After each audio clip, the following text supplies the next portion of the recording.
Bonjour madame, je suis l'élève Yobi Solange Médissan et mon devoir porte sur le chapitre 9 intitulé Le Canada et les affaires internationales. Pour cela, je vais m'appesantir sur l'option 2 qui est attirer les investissements étrangers. Pour entrer dans le vif du sujet, nous allons définir tout d'abord ce que c'est qu'un investissement étranger. Un investissement étranger se définit comme étant des mouvements internationaux de capitaux réalisés pour créer, développer ou maintenir une filiale à l'étranger ou pour exercer le contrôle ou une influence significative sur la gestion d'une entreprise étrangère. L'investissement direct étranger est un catalyseur de croissance économique pour les économies développées autant que pour les avancées. Dans les économies avancées plus lentes à croître, les nouveaux investissements par des entreprises étrangères en capacité de production peuvent fournir une stimulation au revenu national et au chômage. Dans une économie quelconque, cela peut aider à augmenter la productivité, la compétitivité, les niveaux de vie sur le long terme. Et dans l'époque moderne de la mondialisation, l'investissement direct étranger a joué un rôle de plus en plus important dans la croissance économique, allant de 0,6% du PIB mondial pendant les années 80 à 2,7% sur les 15 dernières années. Nous allons voir cela à l'annexe 1. En deuxième point, nous allons parler de comment attirer les investisseurs étrangers au Canada. Nous suggérons que le gouvernement prenne deux mesures spécifiques pour attirer plus de types d'investissements directs étrangers. Le premier point est de créer une agence d'investissement direct étranger. Ceci va augmenter les investissements directs étrangers internes de façon stratégique et attirer des entreprises phares qui vont contribuer au regroupement canadien d'excellence, qu'ils soient anciens ou nouveaux. Le deuxième point est celui de concevoir une stratégie d'investissement direct étranger. Cela s'applique avec la stratégie de croissance économique du pays, avec une attention particulière sur les nouveaux investissements qui stipulent l'innovation et étendent leur capacité à commercer, notamment avec les marchés émergents. Ces deux mesures apporteraient une cohésion cruciale pour ce qui est à ce jour une approche décousue sur les investissements étrangers. Nous estimons qu'une mise en œuvre réussie pourrait porter le PIB à 43 milliards de dollars dans les premières années d'exploitation. Maintenant, nous allons voir l'annexe 1 intitulée L'investissement direct étranger qui croît en tant que partie du PIB mondial et les parts régionales sont en mouvement. Nous constatons que le PIB augmente de 0,6% à 2,7% de nos jours. Et il y a également une augmentation de l'importance de l'investissement direct étranger et un large accès parmi tous les continents, à savoir l'Europe et l'Asie centrale, l'Amérique du Nord, l'Asie, le Moyen-Orient et l'Afrique-Amérique latine.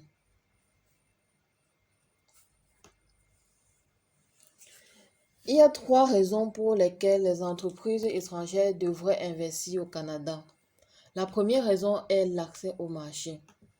Par la participation dans des accords commerciaux régionaux comme l'ALENA et l'AECG, accord économique et commercial global entre le Canada et l'Union européenne, le Canada est prêt à réaliser un accès au marché inégal. Les économies de l'ALENA et de l'AECG ensemble comptent pour presque 37 000 milliards de dollars en PIB, soit la moitié de la production mondiale de biens et de services. Si le partenariat transpacifique vient à exister, il fournira des échanges libéralisés avec 12 nations de la côte du Pacifique, facilitant l'accès aux économies qui génèrent 10 autres % du PIB mondial. La deuxième raison est l'environnement commercial. Une fois établi, le Canada offre aux investisseurs un environnement commercial accueillant dans une économie hautement diversifiée et développée. Selon Forbes et Flambert, le Canada est la meilleure nation du G20 avec laquelle faire des affaires. Les coûts fiscaux totaux des entreprises au Canada sont de loin les plus bas du G7 et 46% plus bas que ceux des États-Unis. Le troisième est une main-d'œuvre diverse et éduquée. Le Canada est fier de sa main-d'œuvre diverse et hautement qualifiée. C'est une des plus éduquées de l'OCDE. Les réserves de connaissances profondes et d'expertise sont produites en partie par un grand travail scientifique et des atouts en matière de recherche. Pour cela, nous allons voir l'estimation provisoire d'investissement au Canada pour l'année de référence 2014. Graphique 1. Comme l'indique le graphique 1, la part de l'investissement global des États-Unis, qui constitue déjà l'investisseur direct dominant au Canada, sur la base de l'investissement immédiat, augmente lorsque les données sont présentées sur la base de l'investisseur ultime. Le stock d'investissement direct au Canada détenu par des investisseurs américains est passé de 352 milliards de dollars sur la base de l'investisseur immédiat à 386 milliards de dollars sur la base de l'investisseur ultime. Il s'agit là d'une augmentation de 10%. D'autres pays ont connu des augmentations importantes de l'investissement lorsque celui-ci était mesuré sur la base de l'investisseur ultime, tels que le Royaume-Uni, le Brésil, la Chine et le Japon. Par contre, en passant à l'investissement direct étranger sur la base de l'investisseur ultime, on a observé une réattribution importante de l'investissement direct de pays comme le Luxembourg, les Pays-Bas et la Suisse.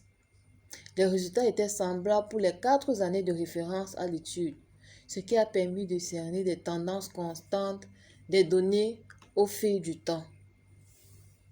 Selon le graphique 2, lorsque l'investissement est mesuré sur la base de l'investisseur ultime, on observe une diminution considérable du stock d'investissement direct détenu pour des investissements européens, ce qui indique que les investissements d'autres parties du monde font souvent transiter leurs investissements au Canada par des pays européens. Selon le graphique 3,